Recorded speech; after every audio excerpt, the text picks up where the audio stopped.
যারা নতুন রাজনীতি, নতুন বাংলাদেশ সবকিছু নতুন করে করতে চায়, বিএনপি, আওয়ামী লীগ, জাতীয় পার্টি থেকে শুরু করে যত দল বাংলাদেশে 53 বছর ক্রিয়াশীল ছিল, তারা সবাই ব্যর্থ, তারা সবাই খারাপ, তারা কেউ কিছু করে নাই, পারে নাই।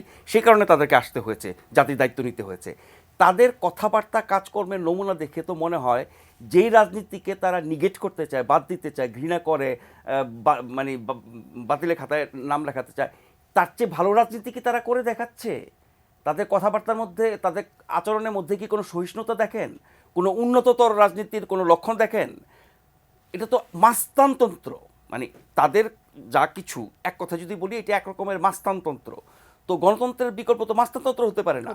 যেই রাজনীতিবিদগুলো সমালোচনা আমরা করছি এবং করব, তারা সঠিক গণতন্ত্র চর্চা করতে পারে নাই। তাদের মধ্যে পরমত সহিষ্ণুতা ছিল না, তাদের মধ্যে আরো অনেক কিছু ছিল না।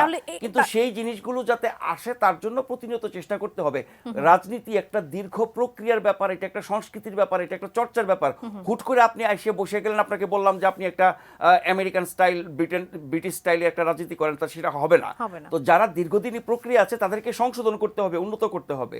যারা নতুন আসতে চাচ্ছেন তাদেরকেও স্বাগতম।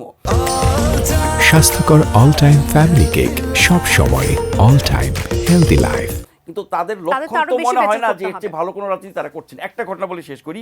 আপনি জানেন যে আপনার কেন্দ্রীয় শহীদ মিনারে গণ অধিকার পরিষদের একজন কেন্দ্রীয় নেতাকে মারা হয়েছে, বিপ্লবী নামে একটা সংগঠন, তাদের অনুষ্ঠানে তাকে দাওয়াত দেওয়া হয়েছে, তাকে পিটানো হয়েছে। সেই পিটানোর পরে যারা পিটিয়েছেন তাদেরকে গ্রেফতারের জন্য তাদেরকে হুমকি দামকি দিতে হয়েছে দলের পক্ষ থেকে। এরপরে তাদেরকে গ্রেফতার করা হয়েছে, তাদেরকে ছাড়ানোর জন্য এবং তাদেরকে মাফ করে দেওয়ার জন্য, এই বিষয়টা নিষ্পত্তি করার জন্য সরকারে থাকা এবং সরকারের বাইরে থাকা অতি গুরুত্বপূর্ণ, অতি প্রভাবশালী সমন্বয়করা ছুটে যাচ্ছেন।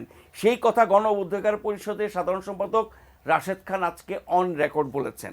তার মানে ওনাদের রাজনীতির ধরনটা কি? তাহলে আপনি একটা সংগঠনের নেতাকে দাওয়াত দিয়ে নিয়ে পেটাবেন এবং যারা পিটিয়েছেন, হামলা করেছেন, সন্ত্রাসী, তাদের পক্ষ নিয়ে আপনি যাচ্ছেন সমঝোতা করতে, মাফ করে দিতে, তাদেরকে ছাড়াতে।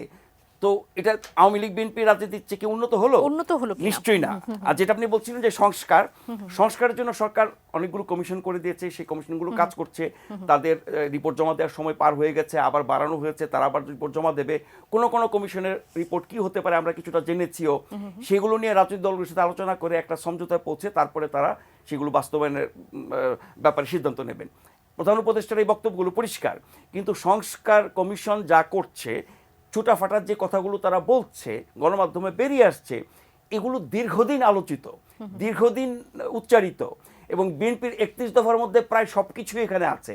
ফলে সবাই যেগুলো ব্যাপারে একমত, এটার জন্য আপনি এত সময় কেন নিচ্ছেন? মানে সন্দেহ তৈরি হয়, আপনি কি সংস্কারের নামে কি করতে চান?